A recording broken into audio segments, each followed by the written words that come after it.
your house on a night this cold. Yes. So thank you so much. I know your friends and loved ones appreciate it. If you just walked in off the street, I'm your new friend and loved one, and I really am thankful that you're here. So welcome to the Improv Boston Standup Jam. This is a really fun night that we do the second Wednesday of every month, except for December.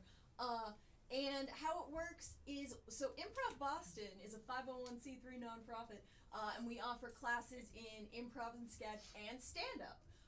And some of the students in our stand-up program, who have a lot of talent, will be doing this show, and we'll also be bringing you some of the best comedians in Boston who've been doing it a little bit longer. So it's a really good mix of new and old hands of stand-up comedy. It's gonna be a really fun time. I'm excited for you all. I'm excited for me because I haven't met all of these comedians. I haven't seen all their work, so get ready to laugh. Let's get right into it because we have an absolutely stacked show. I'm so excited to introduce this first comic. She is delightful. She is so funny. She has great stories. She is my co-host. Please give it up for Colleen Daisy Riley.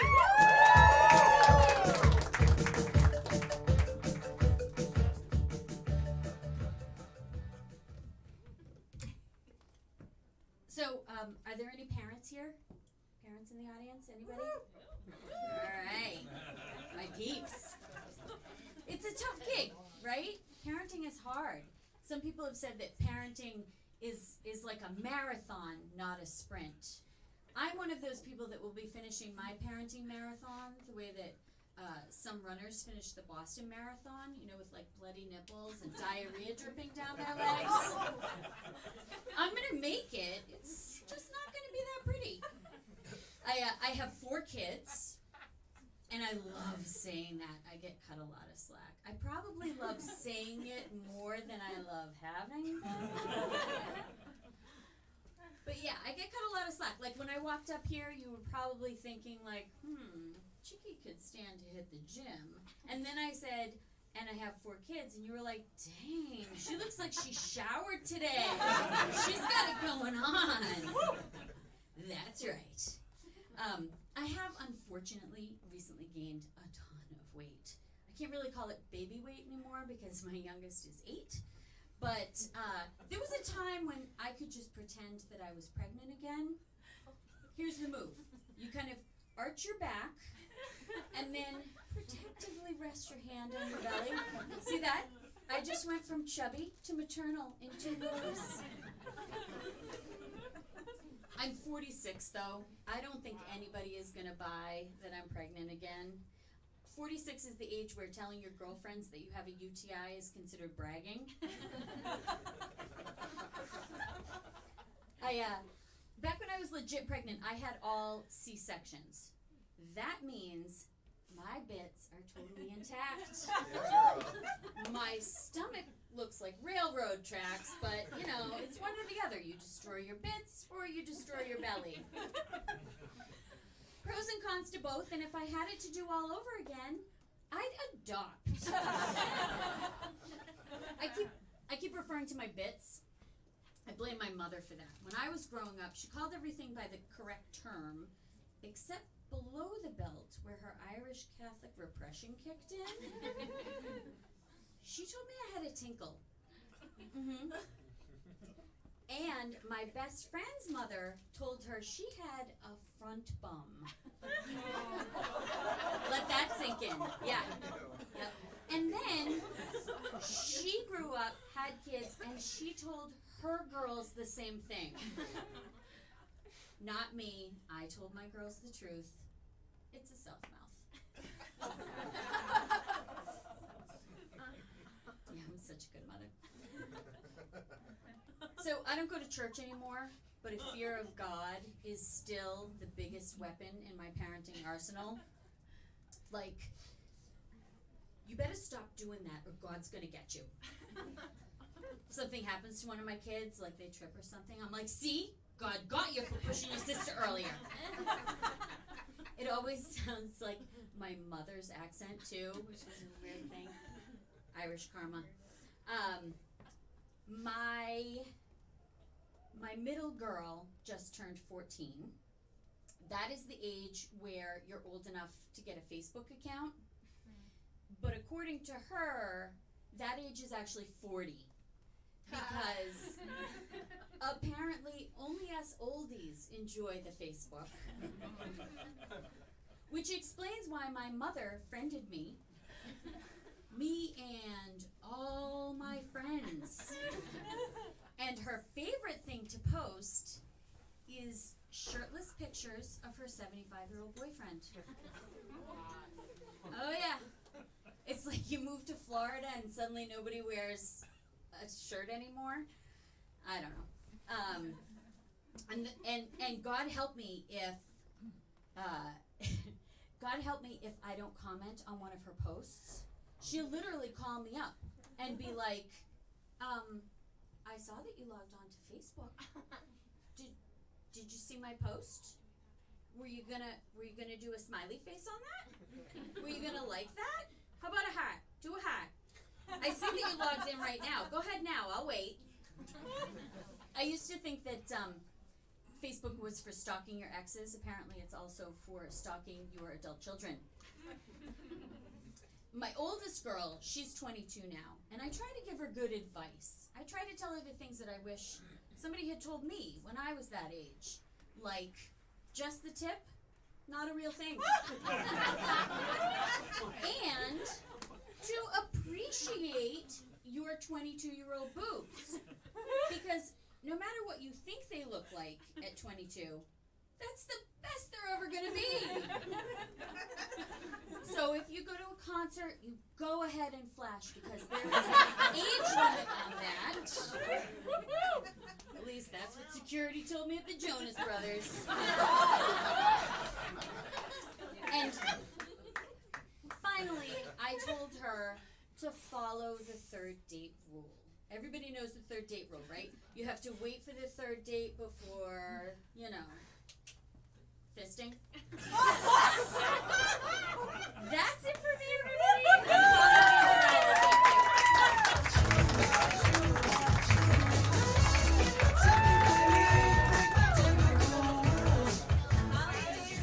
Let her hear it. I am very excited to bring up our first student comic. She's very funny. Very excited to see what she does. Please give a warm welcome to Carolyn Blaze.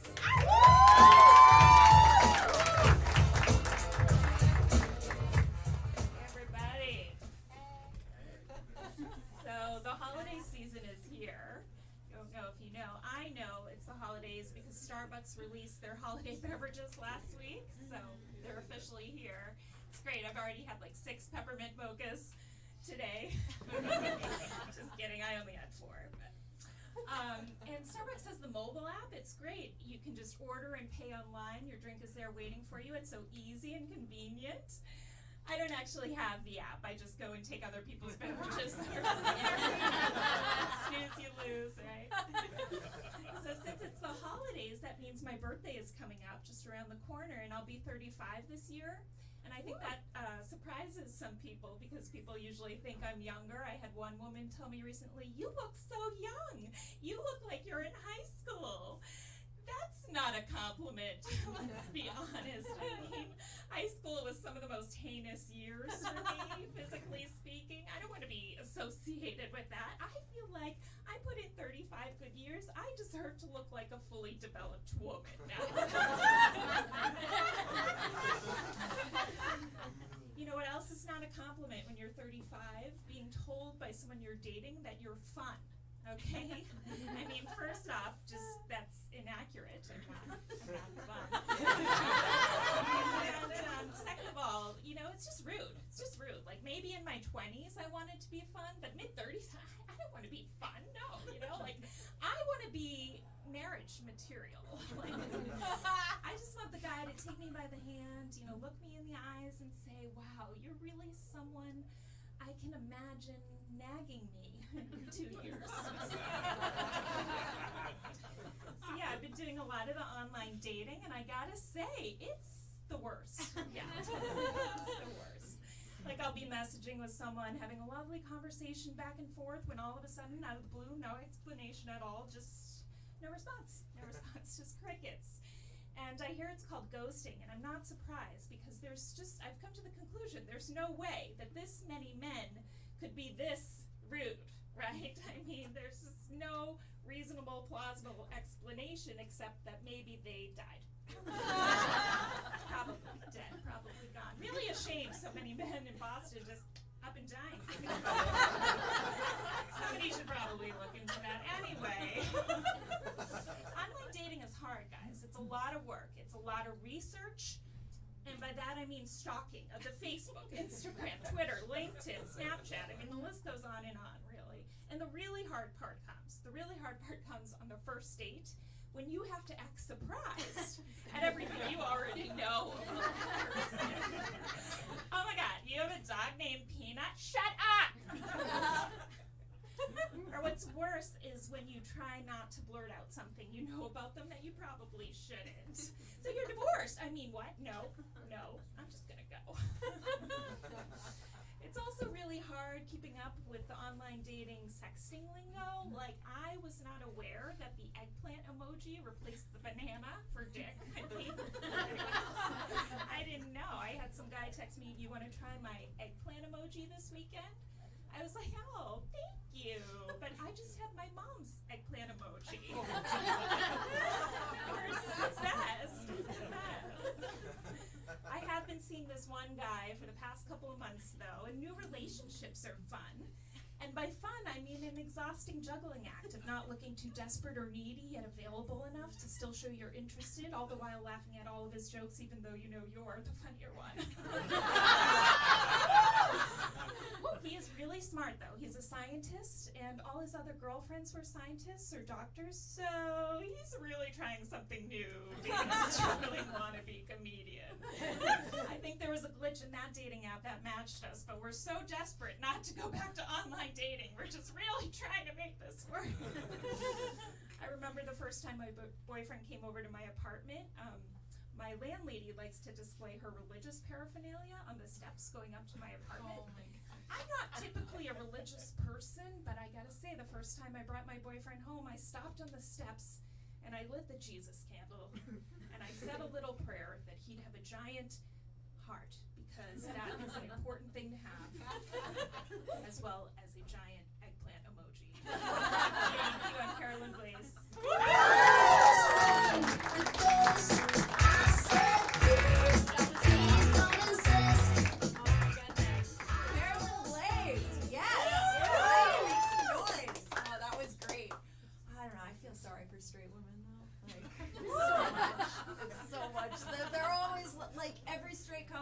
Always like, the girl's like, "Hi, like, yeah, I studied astrophysics, but like then it turned out that I have like these really delicate doll hands, so doing surgery on babies ended up being what I was called to do, but I still do the astrophysics on weekends when I'm not volunteering in war-torn countries or modeling corsets." And then the guy's like, "And I'm Garrett."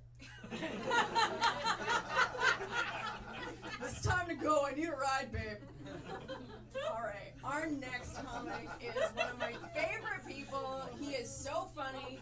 He is going to be at the Boston Comedy Festival edition of Pick a Side, Stupid, which is a very fun comedy debate show. Usually happens in Quincy, but it's happening tomorrow night at Sally O'Brien's in Union Square. Definitely come check it out. It's going to be great. He's going to be great tomorrow and right now. Please give it up for the very funny Nick Martucci. Hello, friends. Hi. Oh no, this is a different kind of meeting now. Hi, everyone. I'm doing this for a living. That's my issue right now. The alcoholism is just an extension of that issue. These aren't the jokes yet. We just came on a weird night. Feeling a little off tonight. It's just so cold, And I don't know what to do with that. This time of year is so weird because I have seasonal affective disorder, which is one of my favorite disorders because they found a way to make the acronym SAD. It's just such a cute way to say that it's kind of like my regular depression, but I'm also cold now. I'm starting to think I might want to be a dad, but I don't know if I'm ready for it. Like, I don't know if I want kids, but I do know I just want to name a bunch of babies.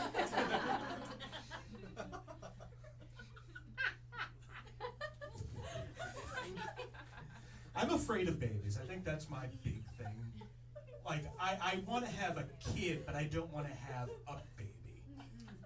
Because they're just so fragile. Like, as far as human design goes, 0 out of 10. One of the worst designs.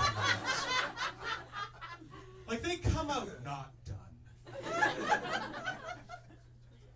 They can't even hold their heads up without dying. And you know how easy that is? I'm doing it right now. One thing that confuses me a little bit is gender reveal parties for babies. Yeah, they keep, right? Somebody set like acres and acres of forage on fire to tell their friends and family whether or not their baby had a penis. I think this week there was something, a plane crash, that's what happened, a plane crash this week for a gender reveal party. And like 2 weeks ago, a woman died because they accidentally made a gender reveal pipe bomb. All I know is I think they're worth it. I think gender reveal parties are worth it. Basically because my parents never had one and I'm still not sure.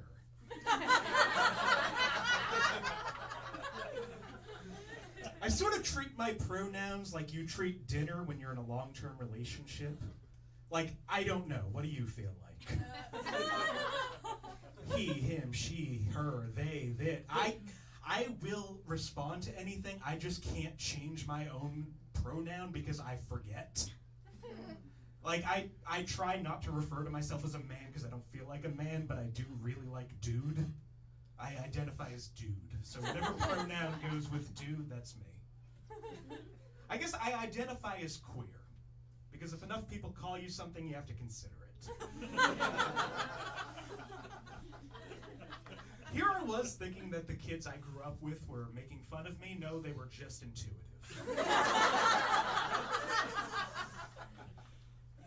I like queer. It's the shrug of gender and sexual identity.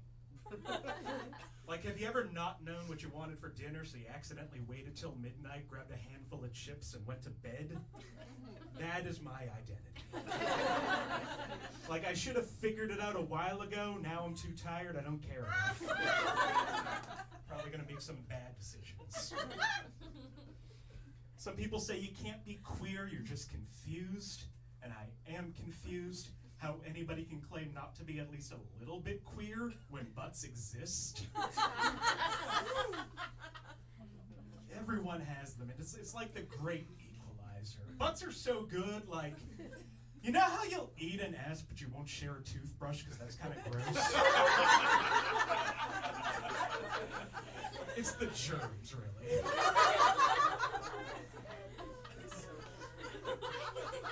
But yeah, butts and feet are the great sexual equalizers. Are we ready to talk about that yet? Like, it's one of those fetishes, the foot fetish, that we all agree is disgusting and is also the most popular fetish. Statistically, most of you. That's what I assume. I haven't done an official poll yet, but most of you. There is a reason why when you Google any celebrity's name, Google suggests feet. It's not because they're wondering how tall they are. Yeah, no, I mean, there is a reason why WikiFeet exists. And if you're not on WikiFeet, do you exist? Do people care about you? Yes, this is a real website. You can Google it when you get home. Half of you will be angry at me. The other half will want to thank me. All I ask is you please do not reach out to me either way.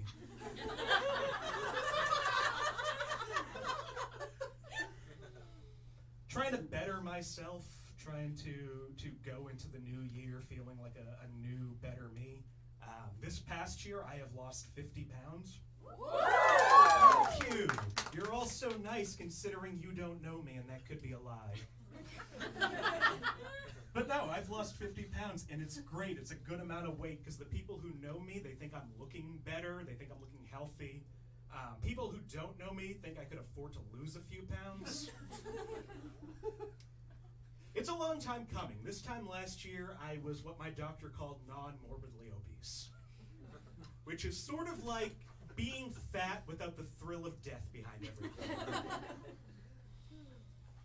Now I'm sort of at that edge between overweight and obese, and I just want to get down to weight, whatever that is. Nobody will give me an answer.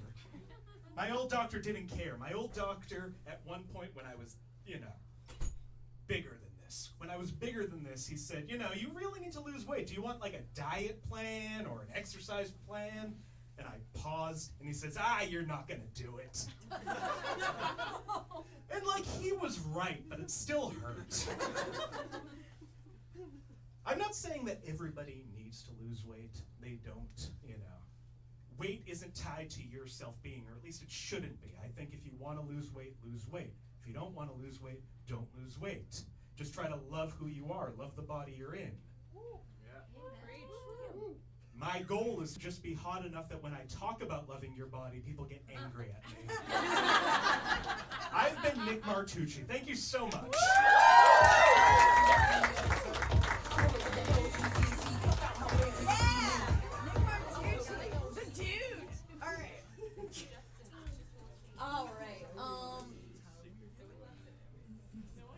Now I'm just kind of processing what we've just seen.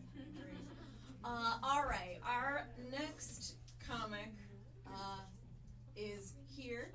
Do you have anything that you want to promote? Or all right, she's gonna make you laugh. Let's do it. She's very good at comedy. Very excited to see her. Please give it up for Elijah Rebecca Wang.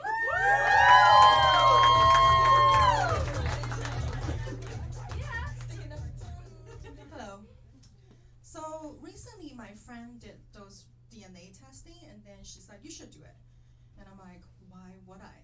Like, my parents are Chinese, I'm Chinese, my grandparents are Chinese, my great-grandparents are Chinese, they all live in China.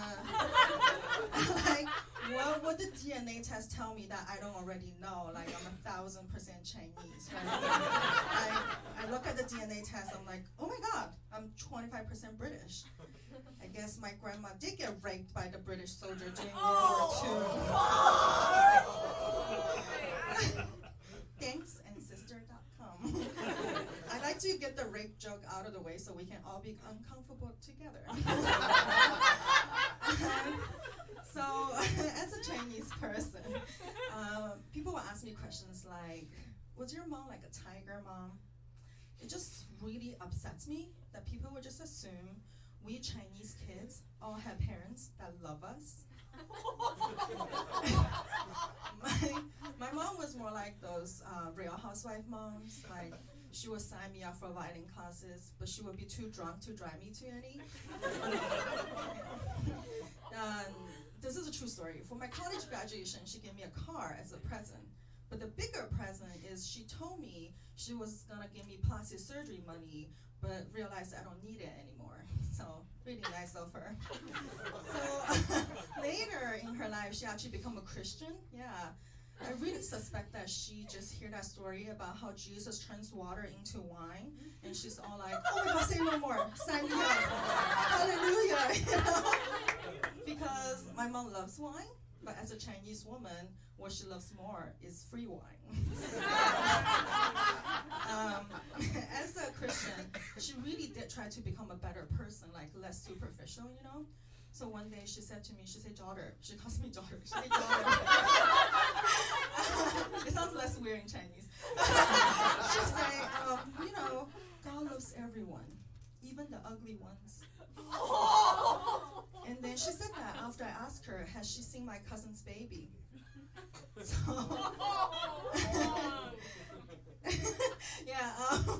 So my dad recently started dating.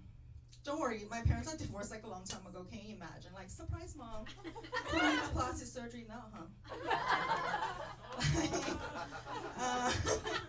Like, a little bit about my dad. This is all true. He is a Trump supporter. It puzzles me why he would make that decision, because what are the three things Trump hates? It's China, immigrant, and Obama. And my dad is a Chinese immigrant on Obamacare living in San Francisco. But what puzzles me more is that he is killing it at this fucking dating game, After 6 months, he already has 2 girlfriends, both better looking and make more money than him. But he is pretty much just a redneck racist wrapped in a Chinese man's body who speaks 0 English. So I'm not sure what attracts those women so much. Then I was like, I finally get it. I think being a Trump supporter in senior dating is very similar to being a vegan in millennial dating. It seems like everyone's one nowadays, right? Even the one who's not one agree with at least the principle of it. You don't have to know if they're one because they would tell you right away and readily share their fake news with you. So I will end you with this. So recently I've been seeing all those Heineken Zero beer commercial. Have anyone seen it? Yeah, right? It's just what's the fucking point, right? Drinking a non-alcoholic beer is like having sex with no orgasm. That's why I sent 12-pack to my ex-boyfriend, so he can finally know how I feel about our sex life in our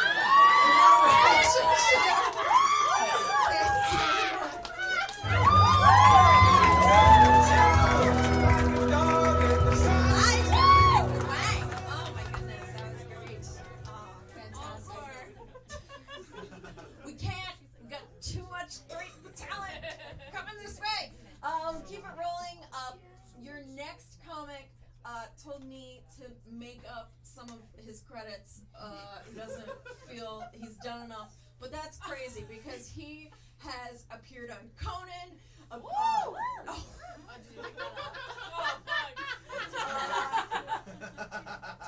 He was the guy in the Barney suit for 4 years. Pretty wild. I don't know. I think these things are worth. He developed the polio vaccine. I don't understand why he is so modest, but that's just how it is. Please give it up for the inventor of the polio vaccine,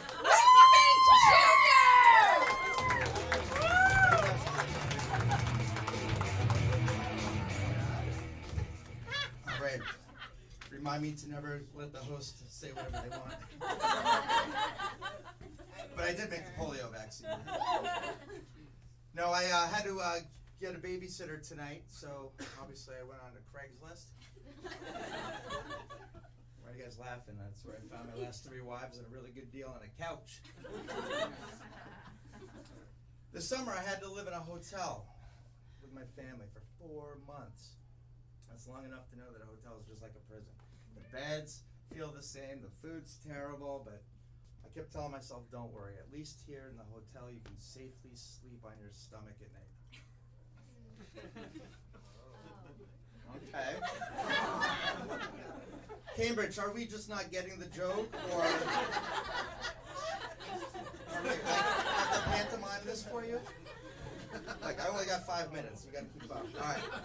So, I am a stay-at-home dad, and that's pretty fun. This is a relatively new experience. It's 2 years into it, and it all came about because, I used to be a teacher, and my wife looked at my salary and she said, I think you'd be helping out the family more if you just stayed home. So my wife, boss, wife, same thing. She tells me what to do, and I do it. My kids, honestly, they're like the 2 worst clients I've ever had in my professional career. And when we go on a family vacation, for me, that's a business trip. I mean, it's not easy.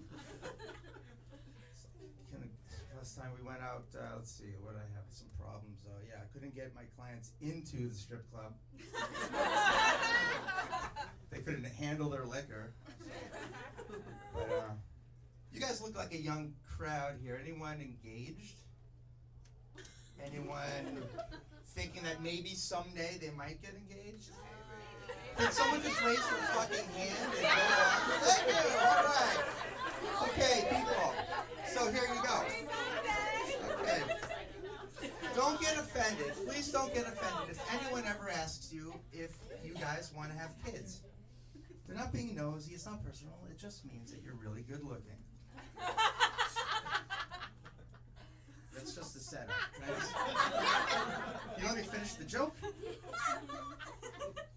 No, but it's true. It's a true story. I mean, I can prove it to you. Let's just do this. Raise your hand if you've ever brought that subject up with an ugly couple. This is the sound of a room full of people realizing how shallow they are.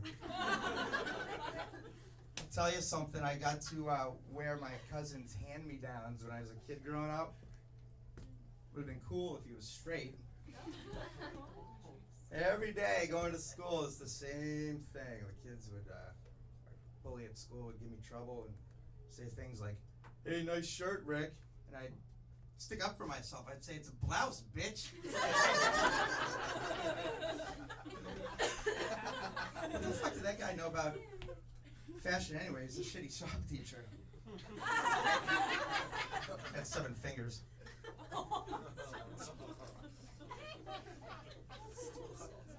You know, my cousin, I said one day, I said, you know, if my cousin can come out of the closet, so can all these gently worn silk print shirts, or ample print silk shirts, whatever. I messed that joke up, it's okay. What are we doing on time? I totally haven't been looking. Oh. I got 4 minutes, okay, 1 minute, okay.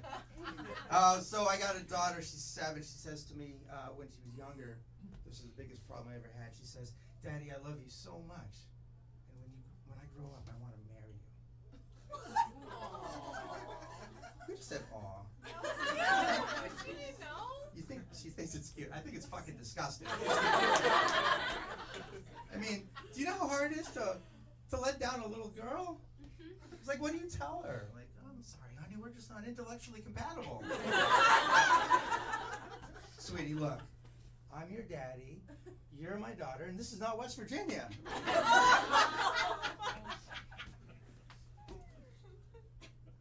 You guys seem like a good audience, so I'll just tell you, I'm not even attracted to her. I mean, seriously, have you seen her? You laugh, but she's 4 foot nothing. She's missing her 2 front teeth.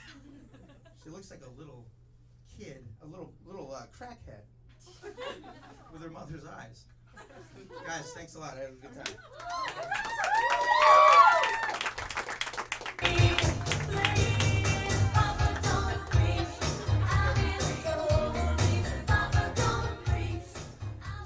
Great song choice, Bella. Rick Fink Jr. Who said that was? Bella in the booth. Keeping it weird in here all night long. Oh boy. I am so happy that we were able to book this next comic. She is super funny. She runs the Party Cruise show. I should have asked you if you have anything you want the people to know about. I'm hosting the People Show here at IB the next couple of Sundays. She's hosting the People Show here at IB, starting this coming Sunday? This Sunday and the next. This Sunday and the next Sunday. That's here at 9:30. Yeah. 9:30 p.m. So mark your calendars. Oh my God, she's fantastic. Please give it up for Katie McCarthy.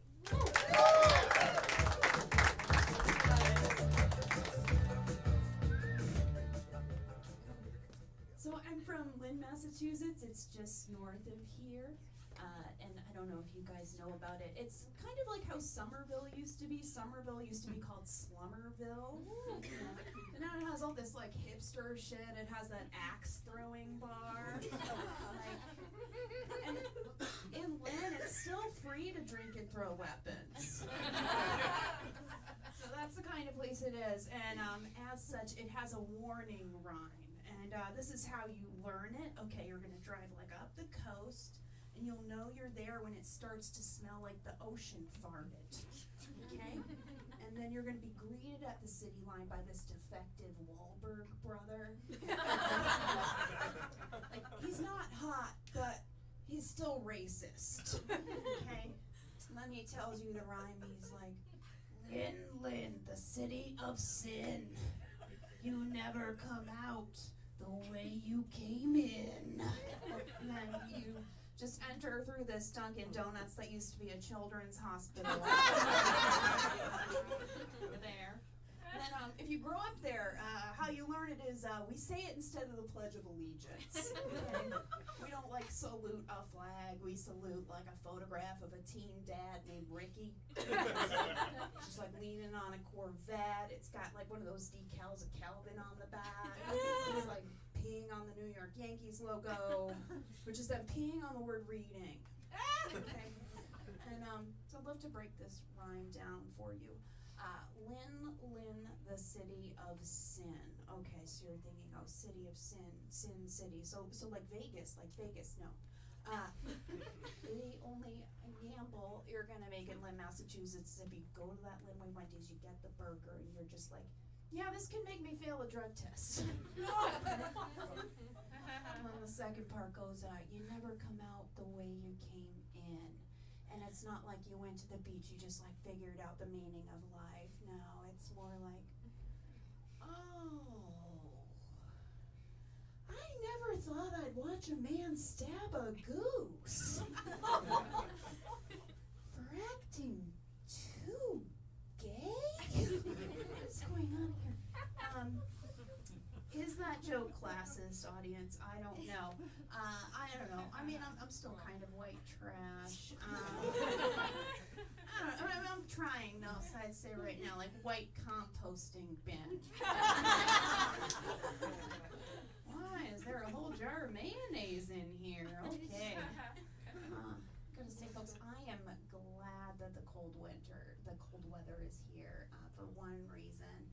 I got really tired in the summer just looking at people's bare feet in public. I just don't like it. I hate being a woman in the summer buying shoes. You got sandals, you got peep toe shoes. I don't think a lot of men know what peep toe shoes are. That's an example of male privilege. What a peep toe shoe is a shoe where just one toe sticks out. One toe. And what did that toe do to deserve that spotlight? I don't know. Maybe it just has an uncle who's regionally influential. It's the big toe on the other foot. And I don't know, I think they're so creepy. I hate looking at them. I think they should be called leer toe shoes. Just that one toe looking at you.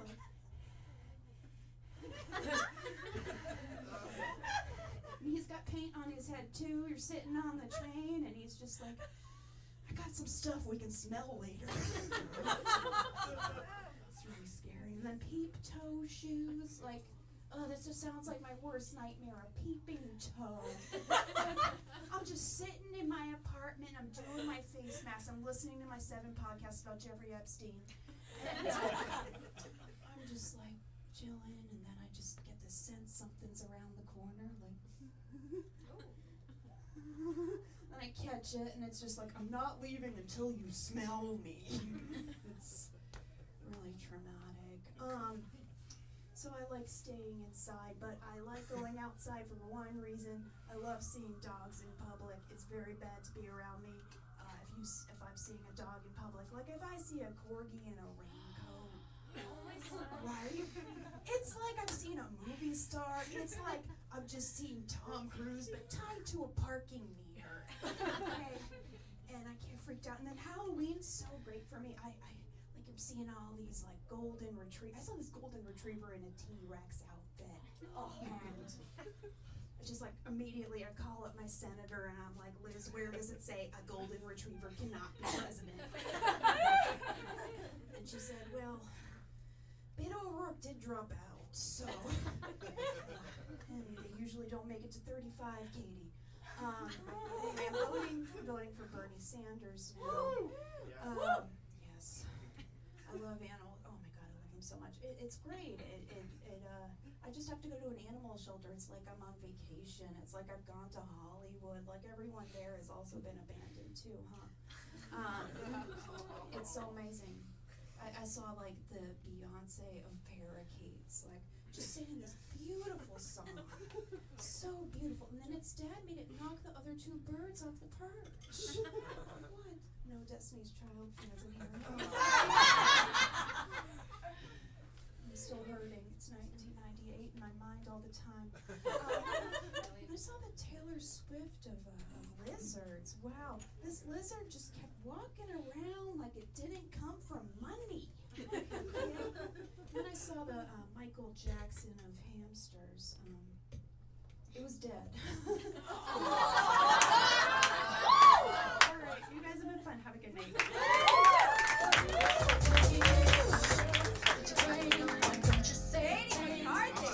Awesome. Oh my goodness. So good. Okay. All right, let's keep this chugging along. This next, so yeah, a lot of feet, a lot of different opinions about feet on this show tonight. Can't wait to hear. Oh, and speaking of feet, our next comic is credited with the invention of the modern high heel pump. Can you believe it? Oh my goodness. In addition to his very impressive stint as the skeleton on The Masked Singer.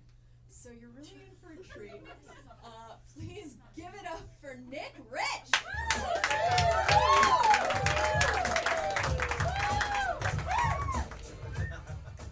Alright, well those were some interesting credits. You should have given me your credits, man. I don't have any credits. I'm pretty new to this. So has anyone ever brought a girl home, but then when you... So sad already.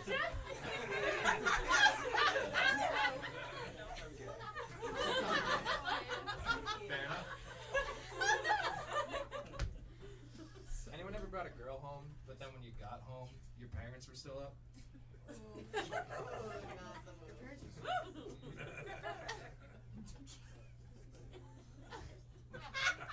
Live with your parents is just one of the struggles of being 23. I think Blink-182 was right. Nobody fucking likes you when you're 23. Like, I'm an adult, but I'm still a complete fucking idiot. I have to go to a formal event this weekend. I have no idea how I'm gonna tie my tie for this event.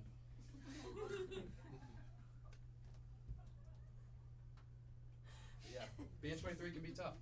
We make a lot of mistakes. I made a mistake recently. Oh boy. This doesn't sound like a bad mistake, but I wore a Patriots jersey to the game up in Buffalo. And let me tell you, Bills Mafia is more terrifying than the Italian Mafia ever was. I went to the game with my parents and my roommate Kenny. We were setting up our tailgate, and someone shouted a word at me that, let's just say, rhymes with punt. That short blonde girl with braces. She was just staring at me, flipping me off and laughing like Joaquin Phoenix in The Joker. How do you respond to such a thing? Someone called me a punt in front of my parents? At least the Italians would let your family leave the room before they took your dignity and displaced your kneecaps. Not long after that, another Bills fan approached us. And this man offered to sell my mother and I some cocaine. As if he thought that would be a good family activity for us on that beautiful Sunday morning. So finally we got to our seats, away from the craziness of the Bills Mafia tailgate, and I thought it was time to relax and watch Tom do his thing. I was not correct. A middle-aged gentleman in the seat behind us leaned forward, looked at my roommate Kenny and I, and this time called us a word that rhymes with flag. Said, when are you two flags gonna start hooking up? All because I was wearing a Patriots jersey. Now obviously this is a terrible thing to say. Most men would have yelled back or even started a physical altercation. But I'm not most men. I'm more of a thinker than a fighter. So to fuck with this man's head, I looked over my roommate Kenny, and I kissed him on the fucking mouth.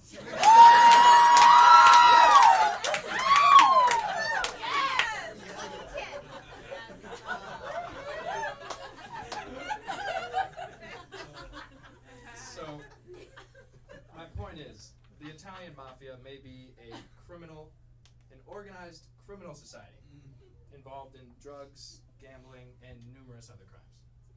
But Bill's Mafia is an unorganized group of savages. Also involved in drugs, gambling, and numerous other crimes. So lesson learned.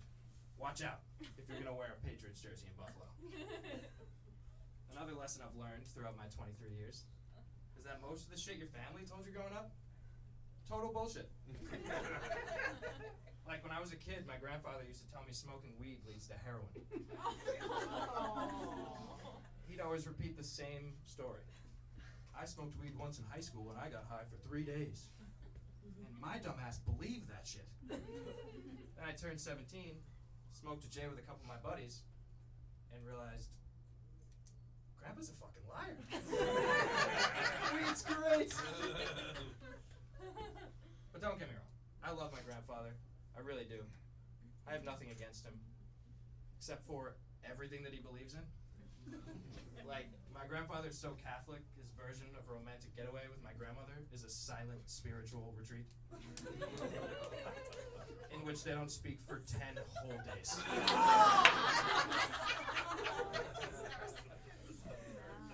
Now, I'm sure there's probably some married men in the crowd right now thinking, oh, you can do that? Come on, guys. Communication is key. I myself am not really into the whole God thing. So the only thing that I lie to my grandfather about is religion. I really don't think I can tell him that I don't believe in God. Because if I did, he'd kill my father for not pointing out.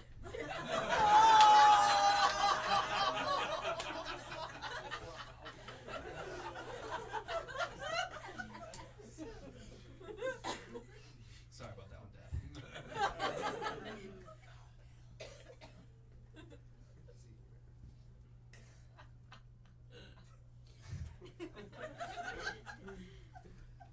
My grandfather's definitely an interesting man. I don't mean to talk shit about him. I do love him.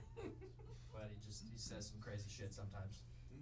I think one of my problems with religion is the Catholic Church's views on homosexuality. I once heard my grandfather say that he thinks 90% of homosexuals do it because it's cool or hip. And I can assure you that that is not the case. Because if it were that easy to switch teams, I might be considering a trade at this point. Maybe I would have kissed Kenny a little more passionately.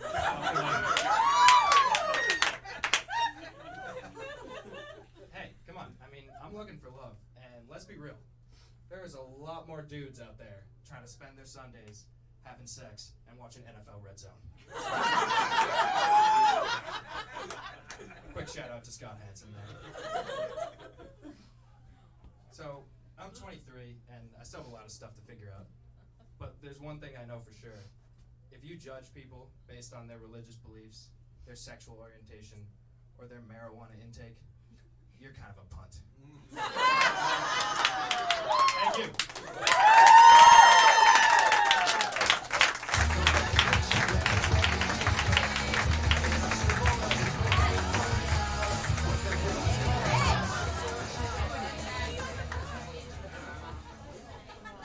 If it was that easy to change your sexuality, I'd be so much gayer.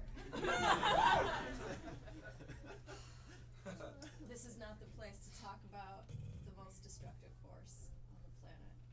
It's men. Anyway, speaking of being friends with everybody, our next comic, I can't wait to see what he brings us because he was the host of Kitchen Nightmares and also had a super hit in the 80s with Like a Virgin. So, I mean, and those are just a couple of his top credits. Please give a very warm Stand-Up Jam welcome to Mike Perez! Yeah.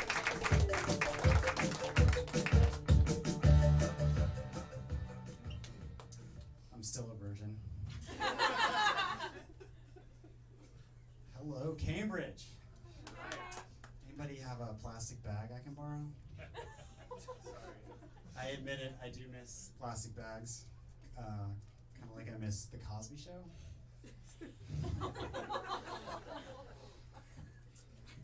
So, who here noticed that I walk funny? Nobody ever answers that question? Oh, you are the first. So I do. It adds a little suspense to the beginning of the show. Will he make it to the stage? And a little pity. That's good. No. So I was volunteering at my daughter's elementary school recently, and a kid walks up to me and says, "Hey, mister." It's a school set in the 50s in Brooklyn. "Hey, mister, why do you walk like a duck?" And I said, "Why is your drawing such a piece of shit?" And then he shanked me with some rounded scissors. Now look, God made me this way, and I've been praying about it, and I now know that he has a plan for me. To be eaten first.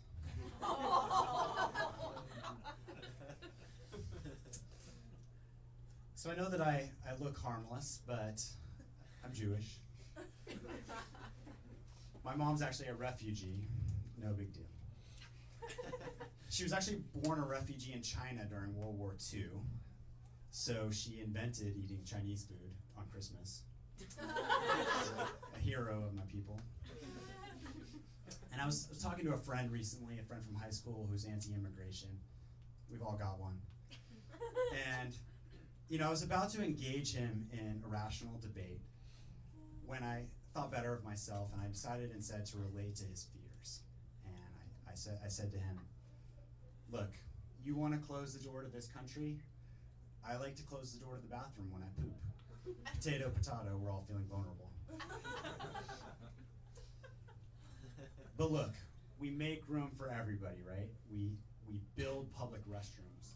We build stalls, not walls. And they're the best stalls. Before I knew it, he was ready to vote for me for president. Politics is that easy. With all the crazy shit going on in the world, I find myself waiting for my moment, to do something good. I've seen movies. I've seen 8 Mile. I'm supposed to have my moment. And I'm afraid, though, that my moment was 10 years ago when I walked out of, in protest, the movie Transformers 2. Rosa Parks wouldn't stand up on the bus. I wouldn't sit down in Transformers 2. Same thing. Typical white hero stuff. I don't know if any of you have ever seen this movie. Well, you all have better taste than me. or you're liars. So this movie features 2 Transformers who have oversized ears, exaggerated lips, buck teeth, and they talk like Dave Chappelle imitating a pimp. Their names are Mudflaps and Skids. Now, if you're uncomfortable hearing me describe this, so am I. I'm from Alabama, and even I can tell that's racist. It's like they were in the writer's room, and the director says, "All right, guys, this movie needs some comic relief. Ideas. All right, hear me out. I'm just spitballing here. But what about extraterrestrial robots in blackface? Yes, that is what the people want to see." And apparently they did, because the movie made $1 bajillion. So I'm there, and I'm sitting, I think, this is my moment. This is my shot, my opportunity. All those times watching 8 Miles were just preparation for this. So I stand up, I point at the screen, and I yell, "This movie is fucking racist." Silence. And then I hear from the back.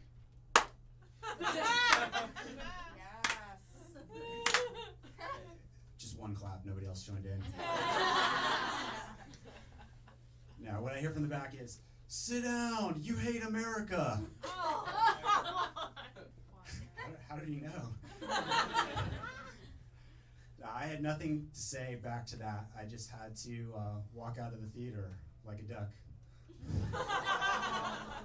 Thanks, guys. You've been great.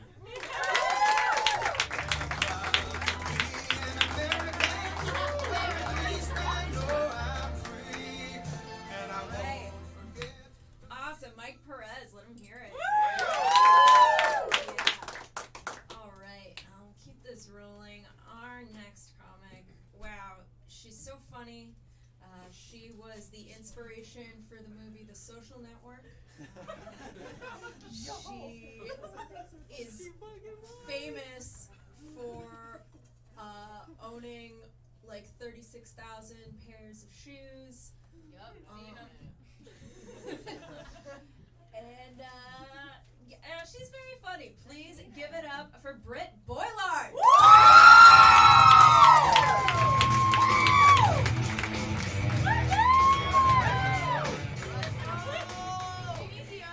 We're gonna move this. Oh yeah, if you could bring that up, that'd be great.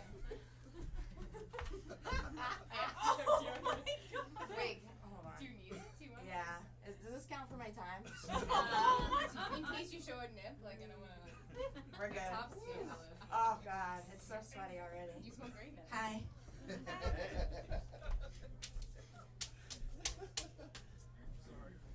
Are you judging me?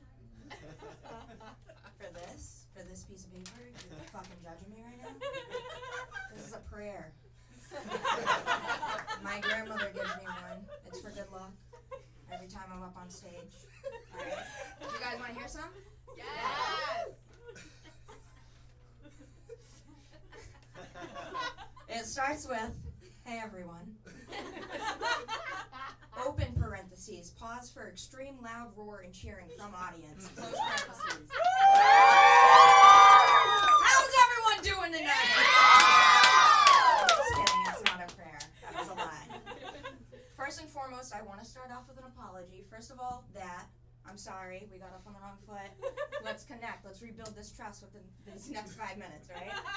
Secondly, for those of you who know me, I'm sorry for all the hype that you put into this. For those of you who don't know me, I'm sorry for what you're about to witness. And for those of you who fucking saw my Facebook post and came here to watch me shit my pants on this stage, you're a sick fuck. Alright? Is that a cat? What's that? Alright, sweet. So, boundaries are scary. I like to cross them though. Right? I did a show here about a year ago. Had some racist jokes, had some abortion jokes. It was kind of teetering the line. People were like, oh shit, what's she gonna do? This little white bitch gets up on stage, everyone's like, oh. So I prefaced my Planned Parenthood joke like this. Not much to my surprise, I was the only white person in the waiting room. The room was full of non-whites. Oh fuck, did you guys just think I was gonna say the N-word? And end my comedic career at the ripe age of 29. I'll tell you, the only difference in being 29 is I now have to pluck a black hair out of my left nipple and a black hair out of my chin once a month. The same fucking one keeps growing back in both places. What the fuck? No, really, people are getting fired for that shit. People are getting canceled. It's like a real thing that's happening. That dude from SNL, I won't get into it. But anyway, you know what people I used to cancel? Fucking gluten-free people. Get the hell away from me. No, they're the people I shamed for so long because you sure as hell know that nobody is gluten-free during a hurricane. Nobody. I go to the store to get bread, the shelf's fucking wiped out. Like, allergies do not exist. I'm different now. No, for real, I'm one of those. You guys want to know what boundary I just crossed lately? no carbs. Fuck me. Hi everyone, my name is Brittany and I'm on the keto diet. Oh my god. I'm actively shaming myself for this right now, honestly. Jesus Christ. People have been asking me, why are you on the keto diet? And for some reason I've been getting really defensive. Like, bitch, why aren't you? Like, what? You're coming at me? What? Jesus Christ. Alright, week 2 was honestly the worst. Okay, I was a complete cunt. No bread, no pasta, right? It's funny that this is the way my brain works. I find it to be equivalent to, have you guys seen like that torture porn where they kind of like tie the guy up to the bed, tie his arms and legs, they put his flaccid cock in like a chastity belt, and then the naked bitch comes out and then she tries to like make him hard, but he just can't come. That is how I feel right now. Week 4, baby, down 1 pant size, let's fucking go! No, literally, I was so bad, guys. Like, I was such a bitch. I almost gave my boyfriend permission to go fuck someone else. That's how much I hated myself. But let me tell you, you get drunk as fuck on keto. Like, I have 1 drink. No, I have half a drink. And I am under the table, sideways, upside down, trying to suck my boyfriend's dick at family dinner. If anything, I'd categorize keto as, you know, the closest thing you can get to anorexia without it being considered an eating disorder. I think I'm doing it wrong. I didn't eat dinner tonight. No, but mostly because there's fucking carbs in everything. Like, everything. Even semen. Yep. Semen has been keeping me out of ketosis. I've been actively swallowing semen like every night, every other night-ish. And I've been cheating on my keto diet. Thanks, Kat. Not cat semen, Kat, my friend over there. She looked it up for me. Alright, I'll wrap this up. So, I'm finally dating the love of my life. He's a good one. He's a keeper. He just moved in with me a couple months ago. Everything's going great. The sex, unbelievable. Good things going on in the bedroom. So we're dirty talking a lot more. It's nice. You gotta implement the conversation, right? And I'm doing this thing where I'm like asking him to call me a good girl versus, you know, the typical bad girl cliche label that most people know. Alright, before I preface this second part, who here, like by a show of hands to this audience, who here has like watched some bestiality shit, like some dog on dog, human on dog, fucking animals, fucking type shit? Anybody? Alright, I got one. That's what I'm saying. I know some of y'all lying. I know it. Alright, so I'm walking down the street. I walked past this dog park the other day. Yeah. And this bitch, she's, you know, petting her dog, giving her dog a treat, being like, "You're such a good girl. You're such a good girl." And I'm like, oh my God, right now. What is happening? What is happening to me?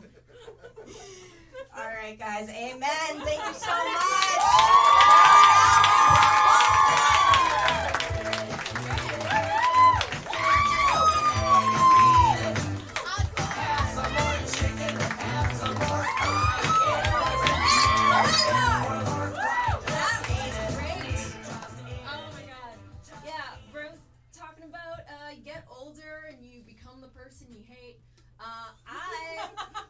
Rather than going on a diet, I bought Spanx. Never thought I would do that.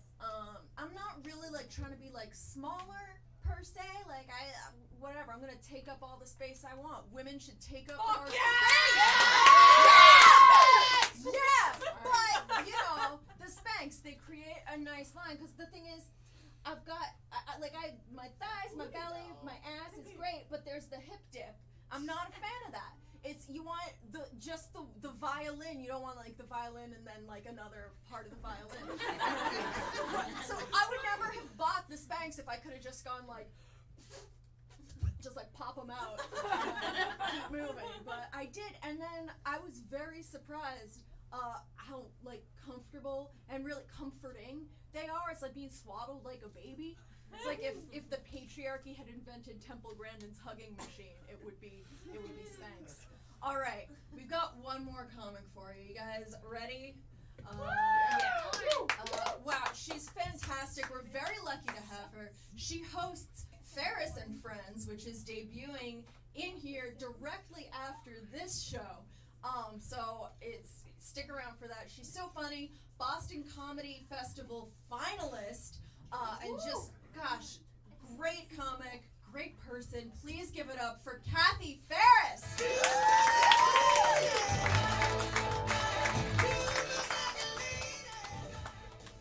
Thanks for that intro. I was a finalist in the Boston Comedy Festival, which is like, I guess, a big deal if you win it. $10,000.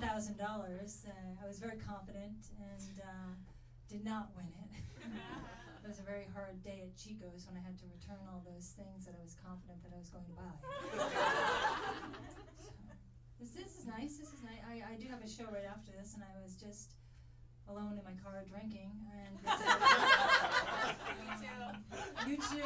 Yeah. Nothing like a good Chardonnay and the Green Street parking garage. Exactly.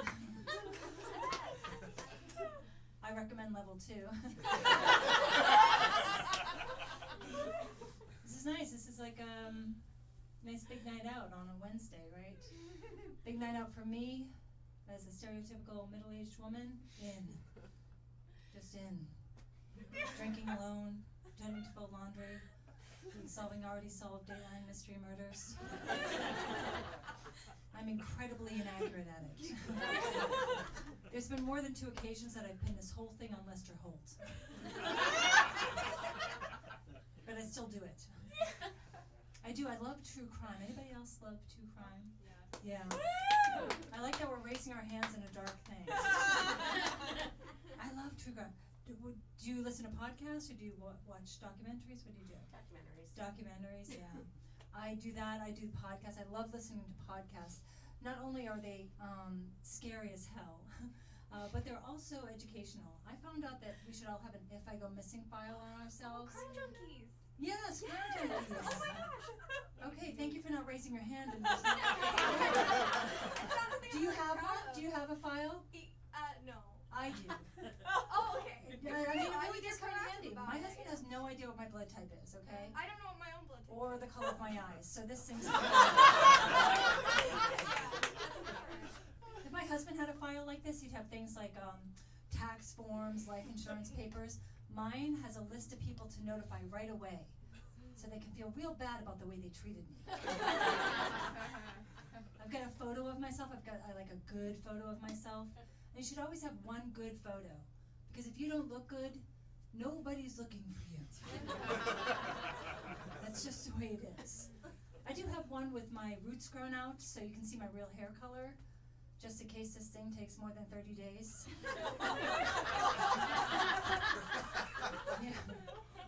Yeah, that's a real thing.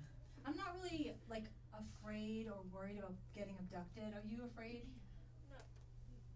No. I feel like you're afraid. Are you afraid of being picked on at a stand-up comedy show? I'm not afraid of that, but what I'm terrified of my husband being interviewed about it on the news. Right. It's always the husband. Always the husband. Well, I don't think he would have done it. I'm not married that kind of guy. I've been married for a long time.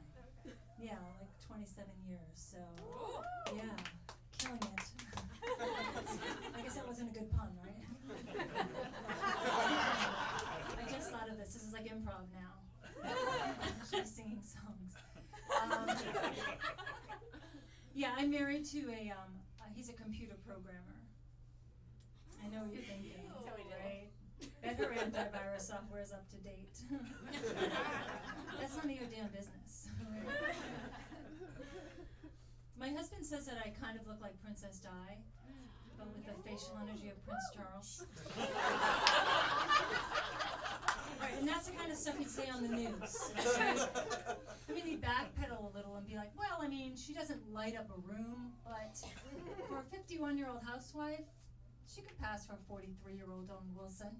Right?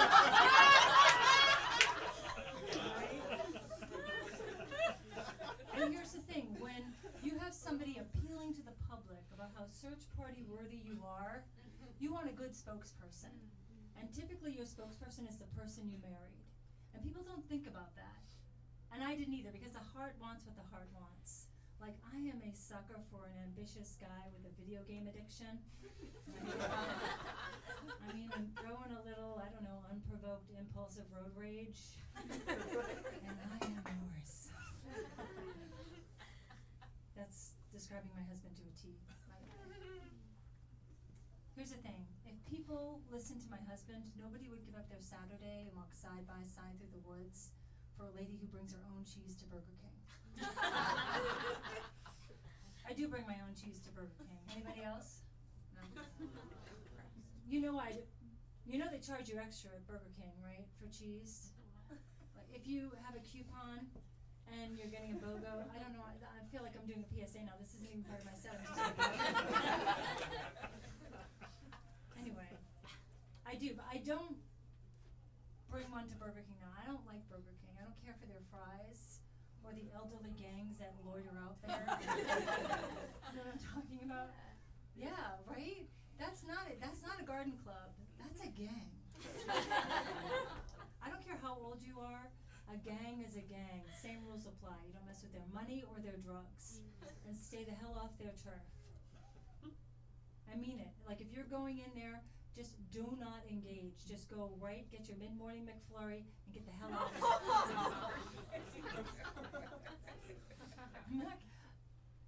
Okay, I'm getting a light now. I was really going to go off about this, but I'm not going to do that. I'm gonna wrap this thing up. You want me to go off about this?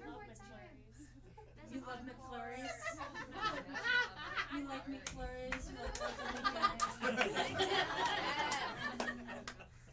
I think I'm going to join a gang, though, when I'm a little older, when I grow up.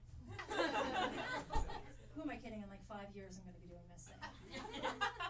I think I'd be great at a gang for the reason that I'd be that lady who's just, like, I'd be the scapegoat, first of all, I'd be that fall guy, but I'd also be that person who doesn't do anything, but just looking at me, you'd be like, I gotta get the fuck out of here. Just kind of have that face, you know? You know what you yeah. It's true, you know, somebody asked me, you're scared? I scare you? It's my jowls, isn't it?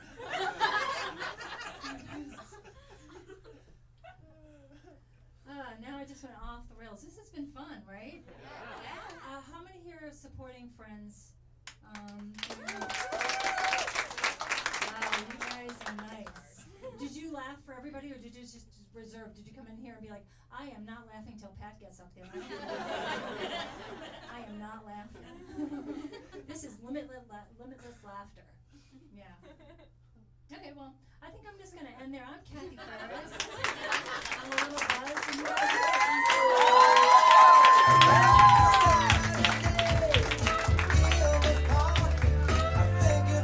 that's the Standup Jam. Thank you. You've been such a great crowd. This is the second Wednesday of every month, so please come back. And at least one of you out there is thinking to yourselves, I am funnier than them. And if you think that, you should absolutely come back and take a class here at ImprovBoston.com. All the info is on the website. We are also a nonprofit, so if you're sitting on a big pile of money, feel free to throw some your way. Our way. The cost of your ticket, you've already donated, helping us bring laughter to our community, supporting a small theater.